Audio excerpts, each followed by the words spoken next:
Let me ask you something.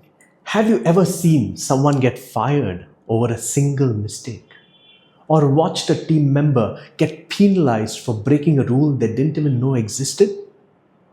Zero tolerance policies sound tough, fair, and maybe decisive, but in reality, they are anything but that.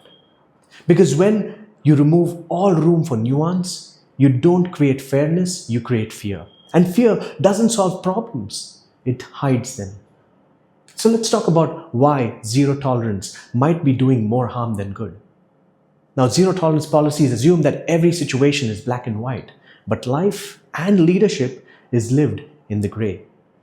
People make mistakes, context matters, and when you refuse to consider those factors, you don't just punish the person, you punish the entire team.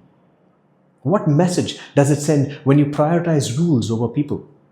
It tells your team that compliance is more important than growth, that perfection is more valuable than progress. And that's a dangerous way to live and lead.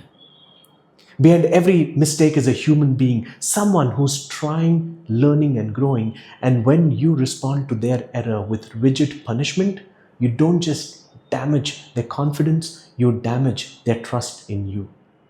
So, what's the alternative, you might ask? Well, it's empathy, it's understanding, a willingness to ask what happened instead of jumping into you're done. Because the best leaders don't just enforce rules, they build relationships. Here's the truth: zero tolerance doesn't make you strong, it makes you brittle.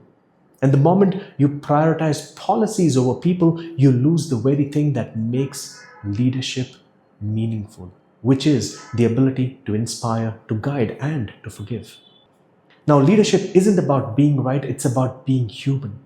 And sometimes the most powerful thing you can do is to show someone that their mistake doesn't define them and that you still believe in them no matter what.